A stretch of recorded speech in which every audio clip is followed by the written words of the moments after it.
Welcome, guys. I thought I would talk a little bit today on this Diwali occasion about how to deal with sweets. Sweets are part of the festive season, not just in India, but globally with different holidays. And the hard part is you end up cheating, whether you like it or not. But the idea is no diet is good except for the one you stay on. But there has to be a little bit of flexibility. Why is sugar so bad, and why is it the new enemy over cholesterol and all the other things that we have? The answer is simple. Diabetes is endemic. And secondly, that in particular refined sugar, which has no fiber or other macronutrients, is something which goes straight in, raises the sugar levels up, and in the response to that, the insulin goes up as well. And then with that, it gets converted, if you don't use it, to fat and coats and soothes, causing increases in diabetes, heart disease, liver disease, and a number of other diseases. The average 70 kilogram person needs 2,000 calories in a day, of which in a balanced diet, you have about 45 to 65% carbohydrates. And in a person who eats refined sugars, these have no other elements which slow down the uptake. Now, counting calories kind of went out with the 2000s. But I think the idea is, how do you make yourself sated so that you don't run your sugars up and get hungry right away? Because what happens with me, at least, and I'm sure it happens with you, is that once you eat something sweet, it tastes great for about a half an hour. Then your insulin shoots up, then your glucose, which has gone up, goes down because it gets absorbed by the cells and used by various things. And then in response to that, you get hungry, tired, and have other issues. So that's the short-term effect of high sugars. But the long-term effect is with diabetes. And we've talked about that in another episode. Idea with diabetes is you have an increased risk of heart disease, neurologic disorders, problems with your nerves in specific, but also with your peripheral arteries and with other areas. So today what we're going to talk about is how to avoid that. So when we look at these two sugars, what we notice is that many of these sweets have been made with some other elements, but in most of the cases, they're highly refined, meaning that they don't retain a lot of their fiber and macronutrient content.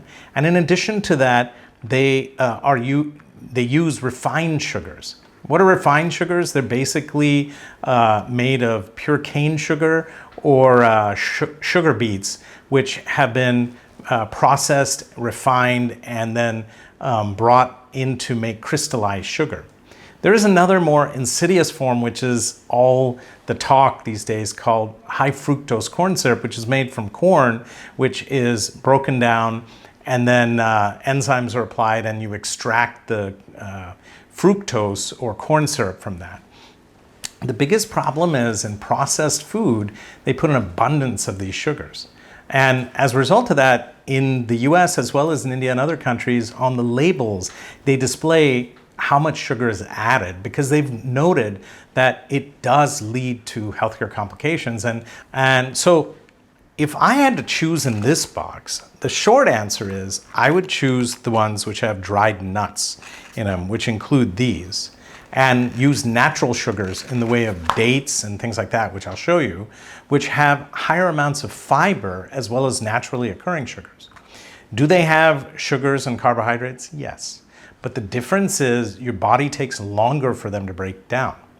Moreover, I would try to use fruits as my substrate.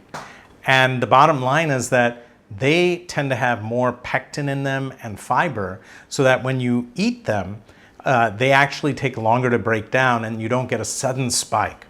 Now, with that said, if you're a diabetic, there's certain types of fruits that you need to avoid, the ones in very high concentrations of sugars.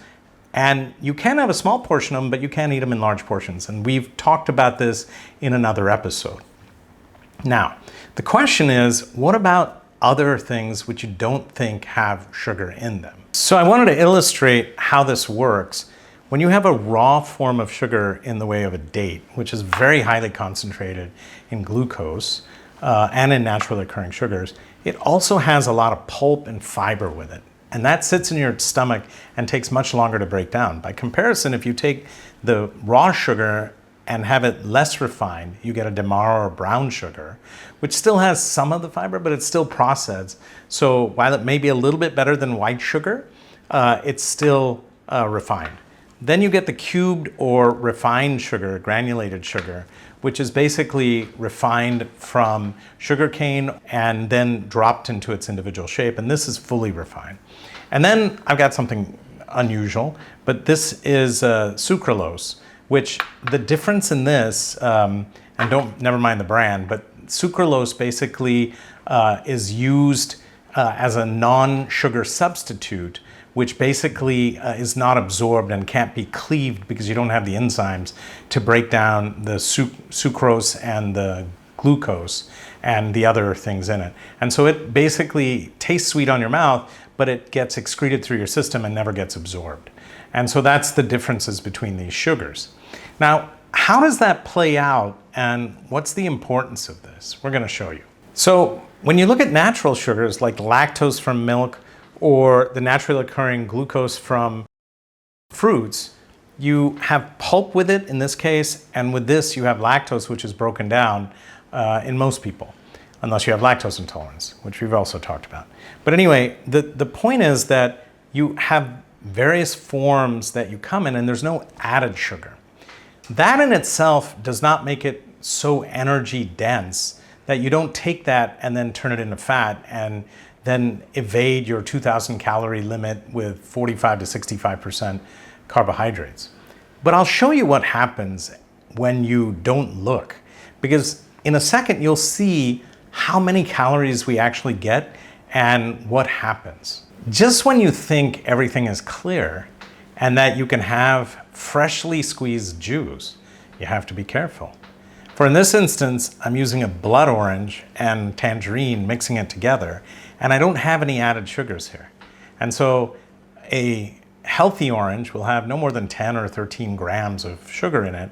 And even that in a diabetic's case, you don't want to do it all the time, but it's an important part. The second thing is, if you depulp it, it takes out all the fiber. And so it's important to keep as much fiber as you can in there. Compare that to this juice which we've gotten from outside, and the bottom line is it's nice, crystal clear, it's a cranberry juice, but when I look on the label, and you gotta get in the habit of doing it, it has 15 grams of carbohydrates per 100 cc's, and this is a 1 liter bottle. Now here's the interesting part, and this is the part which I found fascinating. Only 1.3 grams out of the 15 grams is naturally occurring sugars. The remaining 13.7 grams is actually added sugar.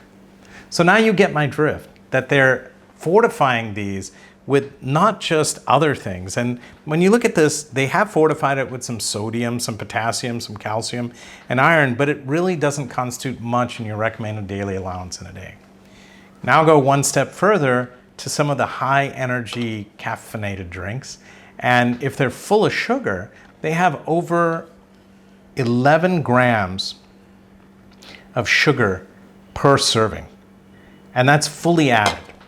So you can see what the problem is, that very quickly in a very small dose, you're getting highly refined sugar on a different level. Now you can understand why people are getting diabetes. But let's go one step further and show you a few other things. So in a healthy breakfast, everyone's wondering what kind of cereal should you eat, right? And the fact is, when you look at these three excellent examples, these two being cornflakes and some type of fortified cornflakes, and then this being oats, let me ask you, what do you think the amount of grams of sugar would be? Surprisingly, it's not 0. And these are completely unsweetened. And so what you're looking at in these two is about 5 grams of sugar, 8 grams of sugar, fully added. And while they fortified with some nutrients like vitamins and whatnot, they don't constitute much of your RDA. Oats, by the comparison, have a lot of fiber and very, very little added sugar. So as a substrate, you will be getting the carbohydrates, but they have no added sugar. So if you have to make a healthy choice for breakfast, I would stick with the oats, as I stuck with the fruit. A little sauce with your food. This ketchup, which looks benign, is still giving you 5 grams of sugar per tablespoon. Now, that's all refined sugar. It's not coming from the tomatoes, I assure you of that.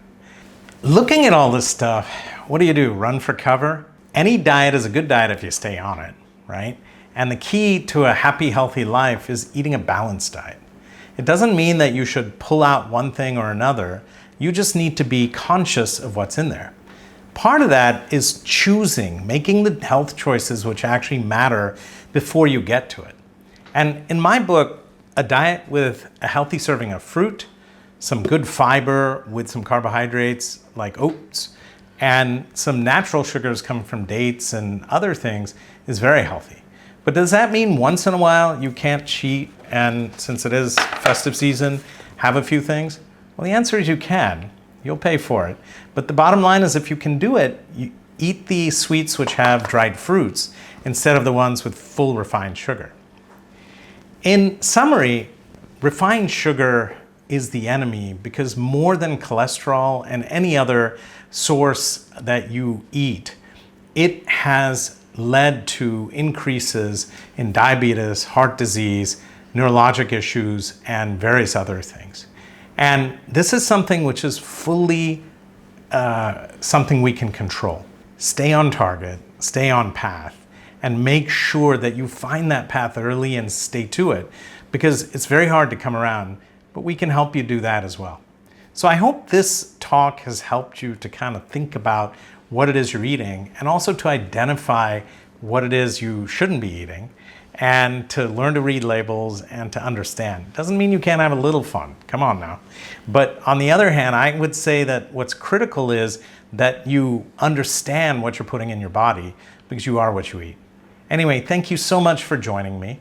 And as usual, hit the like button if you like what I'm saying. Subscribe to the channel so we can feed you even more delicious ways to stay healthy. And hit the bell icon so that you'll never miss an episode. And remember, share this with all your friends because it's important to start a movement together and join hands. Thank you so much for joining us, and I look forward to seeing you again.